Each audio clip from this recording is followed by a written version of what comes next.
1944, a 5-foot-tall, 95-pound, 14-year-old boy named George Stinney Jr. was put to death in the electric chair by the state of South Carolina after being convicted of killing 2 young white girls. An all-white, all-male jury decided George's fate after a 1-day trial and 10 minutes of deliberation. We don't know exactly what was presented to that jury of 12 men because no transcript of the trial exists. Police testified that George Stinney had confessed, but no written confession exists. After his conviction, no appeal was made, and less than 3 months after the murder, George Stinney became the youngest person in American history to be put to death. The Washington Post reports the electric chair's straps were too big for his frail body. Newspapers at the time reported he had to sit on books to reach the headpiece, and when the switch was flipped, the convulsions knocked down the large.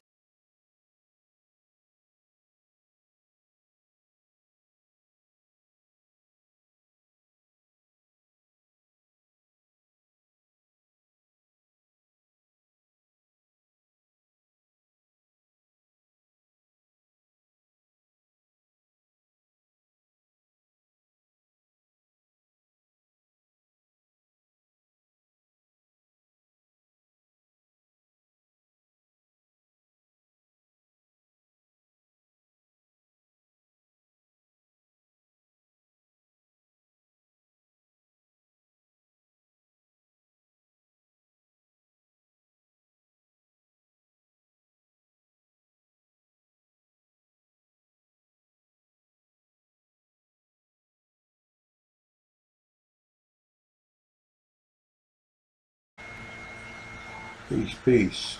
Just gonna play this little clip, man, and I'm gonna show you how these people used to do people in this country before these immigrants came here.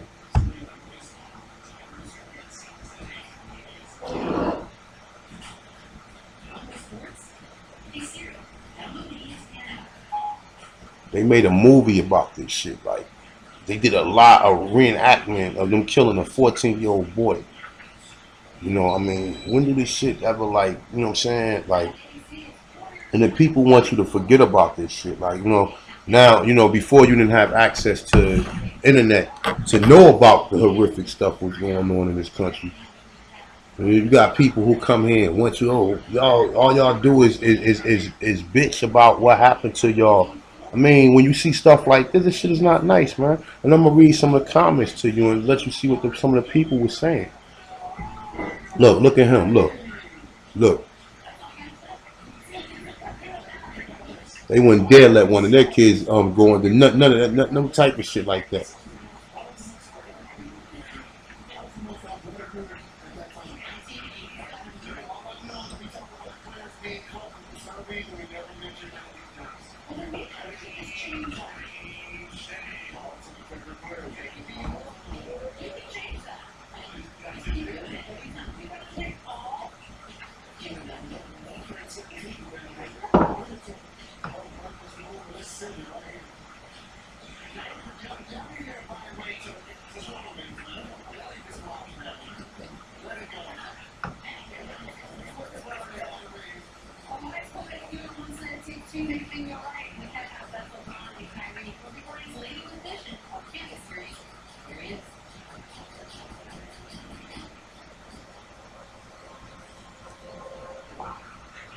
This is what the devil do.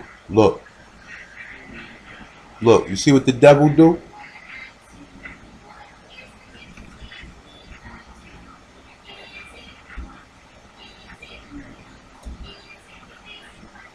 Look.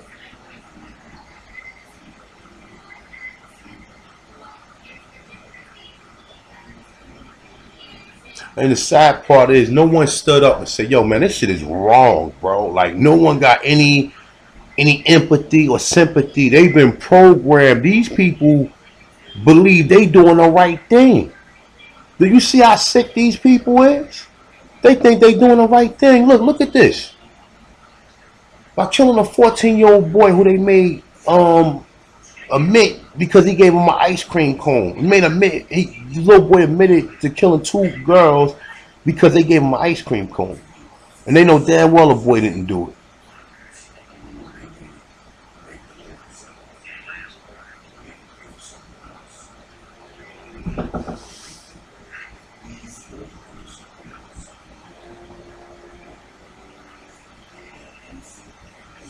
And people got no empathy for none of this shit, though. No, even the people who see this, they don't have no empathy for none of this shit. Like this shit is sad. Look, it's a young boy, man.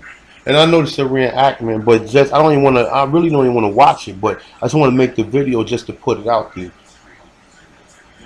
You know, these devils who come on my page, you worry about like we saying we aborigines or whatever, man. Like you ain't got no history in this country be even coming on no page. You just free to do what you want to do behind your computer screens or whatever. Like you ain't got no history in this country. You or your people.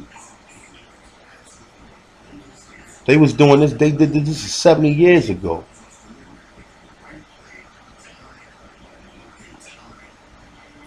So this happened like in 1947.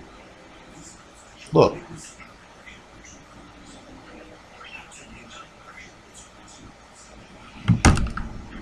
Look, he making them watch it, yo. You see that shit? Look. And these people just sitting there like this shit is cool. Like, look, a bunch of people sat there and watched it.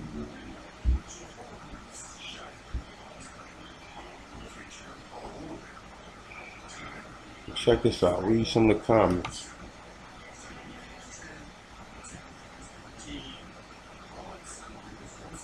Read the comments. It say you evil, you are killing an innocent boy. It say this makes me so angry.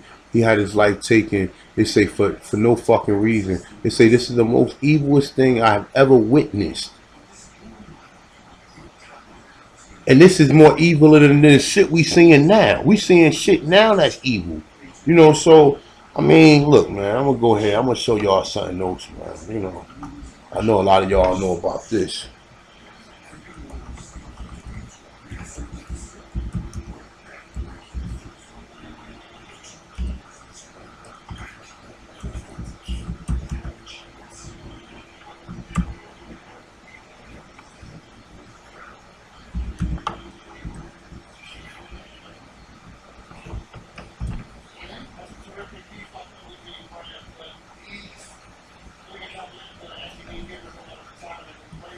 It's an old story. It's like 8 years ago. I seen this like 8 years ago.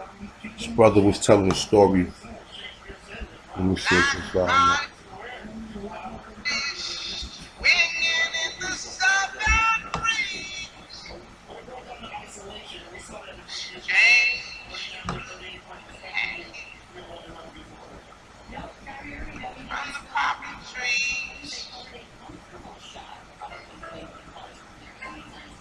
I've been collecting artifacts. Matter of fact, I've been collecting little pencils like this.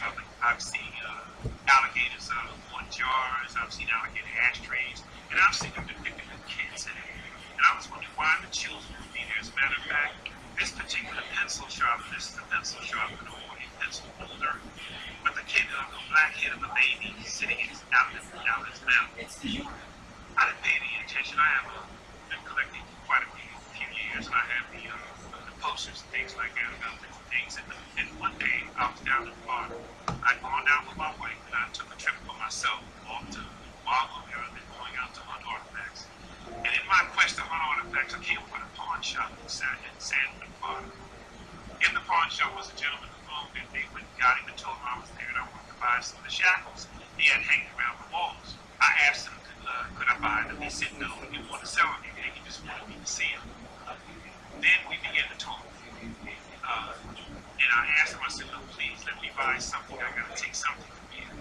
He says, no. He says, I don't want to sell anything. He said, but I'm going to the back of Amsterdam. Meanwhile, he came out and came back out and began to talk to me. He said, he said, you probably don't know this. He said, but years ago, he said, my grandfather, before he died, told me the things. He said he would go down.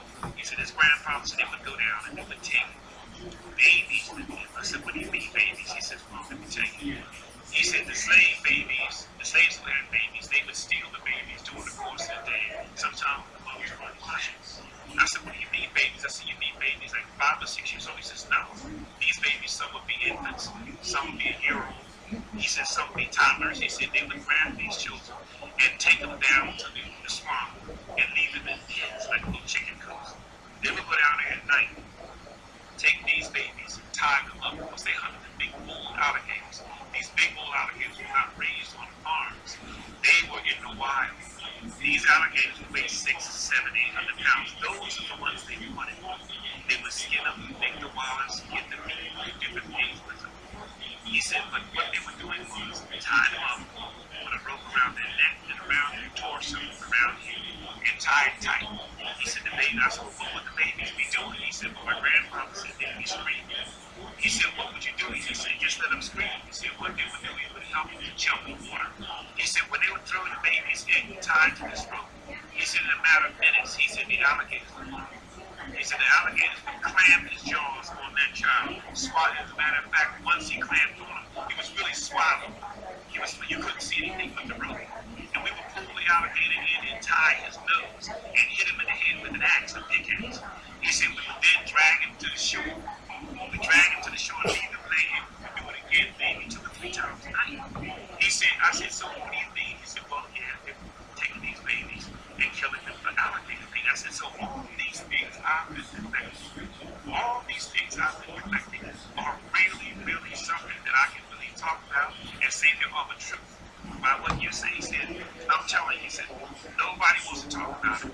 He said, I'm only telling you because you're here, I may never hear from you again. He said, but these things, actually, the acts that they did to slave babies back in the Bayou country and down south, they did this. They called alligators with these babies. That's why they call alligator babies.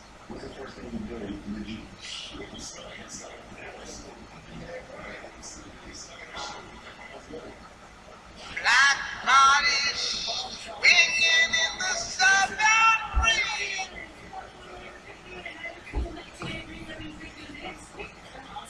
Yeah, man, that shit is crazy right there, bro. I mean, man, it's a bunch of shit. I really don't like to talk about stuff like that, man, because the shit is really wicked. You know what I'm saying? Look right here. Look right here. I ain't gonna say nothing, but check it out. Look, Frank D. They say this is why African Americans call white people the devil. They say, how could anyone treat another human children with such vicious evil? Now, I ain't say that. This is the comment right here. It said, I am shocked. I'm disgusted. I'm literally sickened. I'm weak for humanity. Come on, man. Like, I mean, let me see. Let me read some more of the comments. So Frank D. There's a sad, sick, horrible thing in here. Say Japanese did the same thing to China, but we ain't in Japanese, okay? We talk about in this country right here. You want to talk about we're not in Japanese. I mean, we're not in Japan. We in America. You know what I'm saying?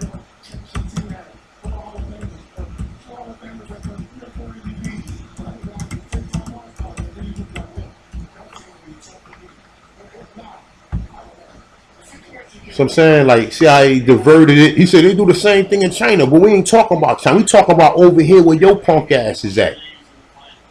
They say maybe justify anger. They say which is completely unrelated to this video. They say all examples you provide. They say, but I cannot wrap my head around the concept of doing harm to another human just because you can. I mean, look, man, you already know, man. It's the taunts in this one, man. You know how we do this, man. Like, I know people be mad, but this is the evidence. This is the shit that people got. Like, so when you come here people can't even claim what they is without people coming over here telling you you're not nothing. But this is what your ancestors was doing to people here. So when you know, just know that this is the shit that people was doing when a lot of these immigrants wasn't here, and before any of these other people started migrating here. So with that, I'm out. Peace.